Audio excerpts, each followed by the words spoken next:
박지양 동북아 재단 이사장님께 질문하겠습니다. 자, 친일 발언은 다른 분들이 많이 하셔서 생략하겠고요. 조선일보 인터뷰에서 이런 말을 하셨어요. K컬처, K스포츠 등의 약진으로 한국이 선진국이 됐다는 분위기다라고 했더니 그러나 국민들의 정신과 의식 수준 아직 선진국이 어림없다. 잘 먹고 잘 살기만 하면 선진국이 되는 게 아니다. 노래 몇 마디 가지고 우리가 세계를 제패한 것처럼 거만을 떨어서는 안 된다. 이렇게 답변을 하셨습니다. 자, 문화의 힘이 굉장히 무지하다 이렇게 생각이 드는데요. 우리 김구 선생님께서는 오직 갖고 싶은 것은 높은 문화의 힘이다. 인류가 불행한 근본 이유 인의, 자비, 사랑이 부족하기 때문인데 이 정신을 배양하는 건 오직 문화이다라고 문화 강국을 소망하셨고 우리나라가 이런 문화 강국이 된 거예요. 아까 지금 한강 작가가 노벨 문학상 수상해서 저희가 다 같이 열광하고 기뻐했잖아요. 혹시 이것도 문장 몇 마디로 세계 제패하는데 거만해서는 안 된다. 이렇게 생각하는 건 아니시겠죠? 물론 아닙니다. 네.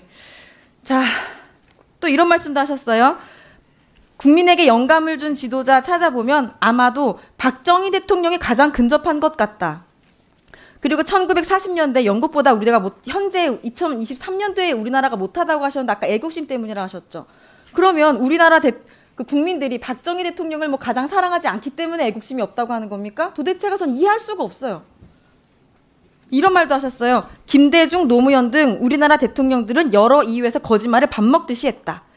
자, 김대중 대통령 노벨 평화상 수상하신 분이고요. 노무현 대통령 우리 국민이 가장 사랑하는 대통령으로 뽑히신 분입니다. 이사장님, 뉴라이트시죠? 저는 뉴라이트라고 저 자신을 생각한 적도 없고 뉴라이트가 무엇을 의미하는지 잘 모르겠습니다. 자, 가르쳐 드릴게요. 뉴라이트의 네. 공통점 두 가지가 있어요. 첫째, 제국주의 옹호하고 우리나라와 국민을 폄훼합니다. 둘째, 친일 독재 미화하고 민주화 운동 폄훼합니다. 본인의 과거 발언과 일치하죠. 아니요. 답변하지 저는 마세요. 절대 그렇지 않다고 생각합니다. 답변하지 아닙니다. 마세요. 국회에 와서 이렇게 마음대로 답변하시면 안 돼요. 저도 자, 저희가 박지양 여기 이 자리에 사장님, 있는 일본 이상 정부가 저도 독도 대타할 영유권 권리가 주장하거나 있습니다. 일제 만행을 부정한 역사 교과서 발행하면 동북아 역사재단은 어떤 조치를 합니까? 뭐라고 다시 말씀해 주시죠. 그러니까 본인 발언하지 말고 제 말 백승하원님 들으세요. 잠깐만요. 백승하원님 잠깐만. 이사장님 여기서 지금 의원한테 그 큰 소리 치신 거예요? 아니요, 큰 소리 치지 큰 소리 않았습니다. 쳤는데요, 지금. 아니요, 제 목소리에 대 들었는데요. 예, 우리가 속된 말로 대 들었는데요. 백승하 사과하세요. 의원께서 목소리를 높이셨죠. 저는 아니요. 목소리를 여기 있는 높인 적이 의원님들 다 없습니다. 들어서 진선미 의원님이 저 쳐다보고 왜 제지 안 하냐고 그러셨어요. 사과하세요. 백승하 의원님께 사과하시고 하세요. 다시 돌려봐요. 화면. 제가 질의할 때는 답변하시면 안 되세요. 알겠습니다. 네. 다시 질문 드릴게요. 일본 정부가 독도 영유권 주장하거나 일제히 만행 부정한 역사 교과서 발행하면 동북아 역사재단은 어떻게 조치합니까? 저희는 그 역사 교과서를 전부 분석해서 네. 그것을 그 시정 요구를 교육부와 외교부를 통해서 전달을 합니다. 자, 그러면 이 책 아까도 보셨을 텐데요. 김낙년 원장님께서 반일 종족주의 책자에서 일본의 쌀 수타를 수출로 주장하면서 일제 만행을 옹호했는데 역사 왜곡 맞습니까? 그 책은 분명히 잘못됐다고 저는 생각을 하고요. 네. 저희 동북아 역사재단이 다루는 교과서는 일본, 중국 교과서입니다. 한국 국내 교과서는 다루고 있지 않습니다. 네. 자, 동북아 역사재단 박지양 이사장께서 김낙년 원장님이 쓰신 이 책 역사 왜곡했다고 말씀하셨습니다. 김낙년 원장님, 많은 국민들께서 뉴라이트 역사관 가진 원장님은 역사기관장으로서 부적절하다고 하시는데 사퇴하셔야 되는 거 아닙니까? 저희 학자로 아까 말씀드렸지만 학자로서의 제 개인적인 생각하고 그러니까 기관장으로서 취임해서의 어떤 그 생각은 조금 다르게 생각할 필요가 있다고 생각합니다. 자신의 10년대로 살아가는 게 인간의 본성이에요. 본능이고요. 뭐 두 개의 자아를 갖고 계십니까? 그런 게 아니고 그러니까 기관장으로서의 어떤 그러니까 그 의무에 충실할 필요가 있다라고 생각하고 있습니다. 그냥 본인의 본성을 속이고 국민이 원하는 대로 연기를 하겠다 이 말씀이십니까? 본성이라기보다는 제 학문적인 입장입니다. 그게 그 말입니다. 자, 원장님께서는 사퇴 거부했지만요. 저는 뉴라이트 역사관을 가진 한국학중앙연구원 김낙년 원장, 동북아 역사재단 박지양 이사장, 국사편찬위원회 허동영 이사장, 뉴라이트 3인방 다 사퇴해야 한다고 생각합니다. 이렇게 명백히 역사를 왜곡한 반일 종족주의 책을 제가 어디서 빌렸냐면 국회 도서관에서 빌렸습니다. 자, 이렇게 공공도서관에 아무렇지도 않게 비치해서 우리 국민들과 청소년들이 보게 해도 되는 겁니까? 최소한 이 책의 역사 왜곡 문제점과 팩트를 설명해주는 그런 자료와 함께 비치하는 조치가 필요합니다. 동북아 역사재단의 가장 큰 성과가 한일 왜곡을 바로잡는 거라고 아까 하셨으니까 동북아 역사재단에서 반일 종족주의의 도서관 비치 문제 검토해서 의원실로 보고해 주시길 부탁드립니다. 예, 질의하기 전에 김낙연 원장님께 질문을 드릴 거가 좀 제가 볼 수 있게 저쪽으로 좀 나와주시겠습니까? 민주당 김준혁입니다. 김낙연 원장님 혹시 제가 한국사 전공한 거 알고 계시나요? 예, 알고 있습니다. 예, 아마 들으셨을 겁니다. 그 이야기는 조금 이따 하기로 하고요. 지금 이 자료 보시면은 우리 한강 작가 데보라 스미스하고 같이 있는 이 모습이시죠? 이 한강의 노벨문학상 수상과 한국학중앙연구원이 인연이 있다는 거 혹시 알고 계시나요? 예, 보고받은 적이 있습니다. 예, 데보라 스미스가 2011년에 한국학중앙연구원 해외 우수 논문으로 당선돼서 500만 원 장학금 받고 또 관련해서 한국학에 대해서 북학에 대해서 깊이 공부를 하게 됐고 그와 관련된 내용을 통해서 제대로 된 번역을 할 수 있어서 한강 작가의 노벨문학상까지 이어져 왔다라고 하는 것이죠. 저는 이 점에 대해서 한국학중앙연구원이 정말 중요한 기관이라고 생각을 하고 있어요. 그런데 제가 왜 원장님을 이 자리에 모시게 됐냐면은 제가 조금 전에 우리 영상도 보면서 문정복 의원께서 보여준 영상도 보고 또 여기 많은 의원님들이 좀 약간 좀 흥분도 하셨는데 제가 반일 종족주의 책도 다 보고 또 원장님 논문들도 다 보고 사실은 원래 정책 질의를 하려고 하다가 어젯밤에 원장님이 쓰신 그 한국학중앙연구원 그 원장 인사말을 보다가 근대성과 관련된 내용 짧게 나와 있었는데 그것이 전문가 입장에서 봐서는 너무 당혹스러워서 다시 제가 좀 질의를 하기로 해서 제가 말씀드리려고 합니다. 영상 한번 보고 말씀드리도록 하죠. 영상 좀. 위기 한국의 근원 반일 종족주의 강의입니다. 교과서에서는 개인의 재산권마저 유린해서 조선인이 가지고 있는 식량이나 토지를 마구잡이로 수탈한 것으로 서술하고 있는데 그것은 사실이 아닙니다. 요약해보면 해방전의 조선 경제는 일본을 중심으로 하는 지역 통합체제에 편입되어 있었고 그로 인해 영내 무역이 활성화되었고 산업구조도 빠르게 변하고 있었습니다. 이 과정은 당초 자본과 기술에서 앞선 일본인이 주도하고 있었지만 조선인이 배제된 것은 아니고 조선인 공장과 회사도 빠르게 성장하고 있었음을 알 수 있습니다. 실제로 일어난 경제적 변화에 비춰보면 교과서의 서술은 초보적인 상식에도 맞지 않을 뿐만 아니라 당시의 실상을 얼마나 왜곡하고 있는지 알 수 있습니다. 거짓말과 엉터리 논리로 일제를 비판해왔고 또 대다수 한국인들이 거기에 너무나 익숙해 있다 보니 그것이 허구임이 드러나면 일제를 어떻게 비판해야 할지도 몰라 당황하게 됩니다. 허구를 만들어내서 일제를 비판하는 것이 국내에서는 통용되었을지 모르지만 그것으로 세계인을 설득할 수 있겠습니까? 제가 이 영상 악마에 편집한 거 아닙니다. 만약에 원장님이나 여기 위원님들 동의하신다면 전 영상을 다 풀로 틀어드릴 수 있습니다. 그리고 이와 관련해서 이승만 TV에서 나온 이영훈 교수 영상도 같이 틀어드릴 수 있습니다. 혹시 목민심서 읽어보셨습니까? 읽어보지 못했습니다.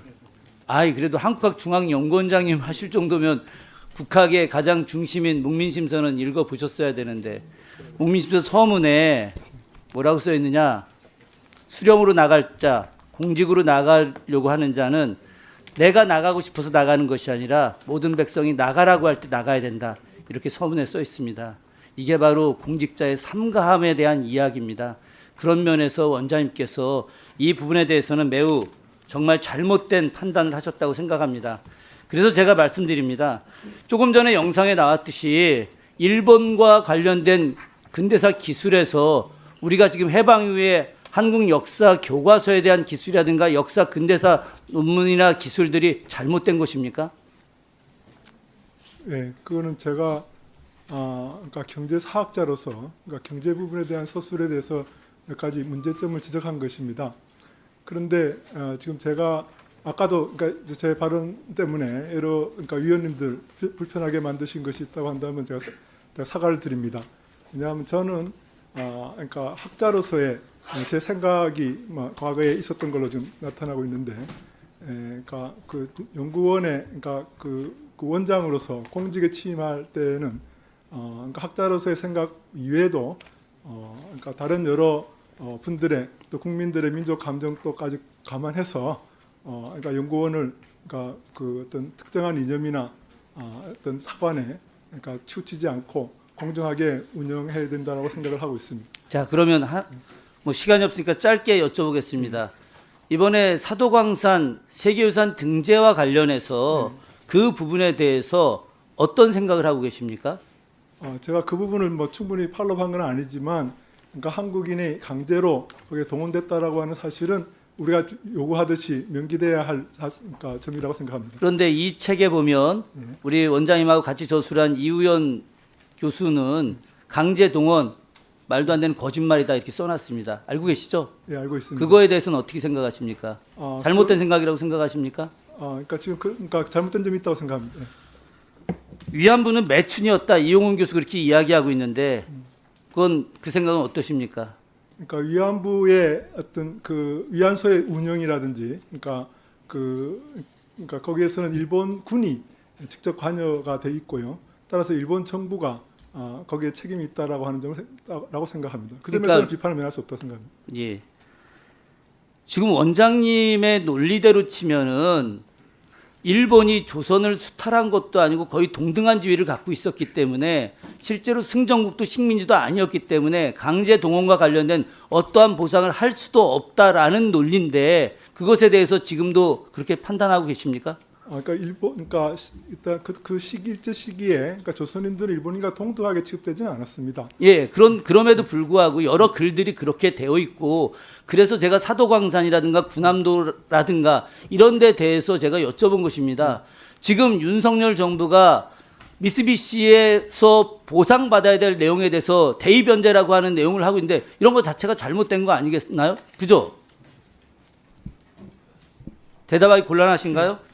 제가 하나만 더 여쭤보도록 하겠습니다. 정말 저는 이게 중요하다고 생각하는데 독도와 관련해서 지금 20년 사이에 급하게 만들어진 민족의식 때문에 만들어진 허구의 상징물이다라고 이용훈 교수 이야기했는데 동의하시나요? 그 부분은 동의하지 않고요. 지금 독도는 우리가 실효적으로 지배하고 있고 그게 고유의 영토라고 생각하고 있습니다. 앞서 본인께서 직접 말씀하셨지만 원장님이 이 자리에 취임하는 것은 올바르지 않습니다. 저는 마땅히 사퇴해야 된다고 생각합니다. 그러나 이 직을 만약에 유지한다고 본인이 판단되시면 절대 어떤 이념의 판단을 가지고 한국중앙연구 운영하시면 안 됩니다. 그러면 절대 제가 가만히 있지 않겠습니다. 이상입니다. 네, 우리 김나경 원장님, 그 소유성을 지키는 수요 집회를 반대하는 시위를 하셨죠? 저는 그 집회에 참석한 적이 없습니다. 아니, 그 집회를 반대하는 시위 하신 적 있다고 그러던데 그런 적 없습니까? 전혀 없습니다. 그 수요 집회에 대해서는 어떤 생각을 갖고 계세요? 동의하십니까? 반대하십니까? 그러니까 지금 수요 집회는 뭐 여러 가지 국민들이 그러니까 여러 가지 생각들이 다양하게 있다고 생각합니다. 그러니까 반대하십니까? 반대 안 하십니까? 제가 뭐 동의까지라고 여쭤보진 않겠지만 수요 집회를 반대하십니까?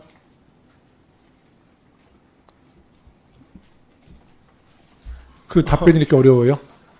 그러니까 지금 말씀드렸듯이 뭐 여러 가지 그러니까 다양한 의견들이 있다고. 소유성 지키는 수요 집회 있잖아요. 위안부 할머니들.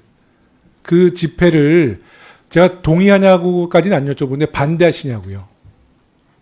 반대하세요? 아니 그러니까 집회라고 하는 건 여러 가지 그러니까 아니요, 수요 집회. 위안부 할머니를 지지하는 소녀상 지킴이 수요 집회를 반대하시냐고 여쭤보는 거예요. 지금 저는 반대한다는 생각을 갖고 있는 게 아니고 누구나 어떤 그런 자기의 의견을 표출할 반대는 안 한다? 예. 지지도 안 한다는 예, 것은 예. 포함이 되는 거고요. 알겠습니다. 만약 윤석열 대통령이 탄핵이 된다면 어디로 돈이 몰리게 될까요? 이런 뉴스들을 보시면서 동시에 부자가 될 수 있다면 믿으실 건가요? 지갑에 단돈 10,000원이라도 있고 시사 정치에 관심이 있으신 분들이라면 지금 당장 돈을 벌 결심을 하셔야 합니다. 정치 뉴스를 꾸준하게 잘 챙겨보는 것만으로도 돈을 벌 기회가 있고 또 이미 큰 돈을 버는 사람들이 있죠. 이 사람들의 차이점은 뉴스를 단순히 뉴스로만 보는 게 아니라 실제로 어떤 종목들에 큰 영향을 미치게 되고 그렇다면 어디에 투자를 해야 돈이 몰리게 되는지 알고 있습니다. 월급만으로는 절대 채울 수 없는 부를 축적하고 있는 것인데요. 얼마 전 한강 작가가 한국인 최초로 노벨상을 받았다는 것을 구독자 여러분들 모두 아는 사실일 겁니다. 이때 부자들은 재빠르게 노벨상 수혜주 종목들을 찾았고 그 결과 예스24라는 종목이 순식간에 이 현상을 하며 200% 가까이 오르게 되었죠. 저희 구독자 여러분들은 이미 다들 아시겠지만 이 ES24 종목은 저희가 정확히 어느 가격에 매수해야 하는지 또 언제 팔아야 하는지를 정확하게 공유해드렸었던 사실이 있었죠. 투자로 부자가 된 사람들은 사소한 시사 뉴스들을 그냥 지나치지 않습니다. 전문직이 아닌데도 부자가 되는 사람들의 특징이 바로 이것인데요. 돈으로 이어진다는 경험적 확신이 있기 때문에 진짜로 급등할 수 있는 종목들에 과감히 투자해 남들과 비슷한 연봉을 벌어도 절대 월급으로는 만들 수 없는 큰 투자 수익들을 지금도 만들고 있다는 것입니다. 이번엔 현재 가장 핫한 북한 도발을 대비하여 또 한 번 급등이 유력한 대장 종목을 알아냈는데요. 제 목표는 채널을 크게 성장시키는 것이기 때문에 여기까지 영상을 시청해주신 분들께만 이 정보를 드리고자 합니다. 제 개인 휴대폰 번호 010-792-8273으로 기회라고 문자를 보내주시면 링크 하나를 보내드릴 건데요. 링크로 들어오시면 이번 미대선주 그리고 북한 도발 관련 유력주를 공유해드리겠습니다. 또한 윤석열이 탄핵될 것을 대비하여 탄핵 수혜주 동안 미리 파악 완료한 상태입니다. 제가 돈을 받는 것도 아니고 투자를 대신 해드리려는 것도 아니니까 어느 시간이든 편하게 문자 한번 주시면 되겠습니다. 단돈 10,000원으로라도 시작해야 하는 게 투자와 재테크죠. 수익을 보시게 될 여러분들께 제가 바라는 것은 딱 하나입니다. 지금처럼 제 채널의 구독과 좋아요를 눌러주시고 새로운 영상을 만들 때마다 시청을 해주시면 됩니다. 제 번호를 꼭 기억해주세요.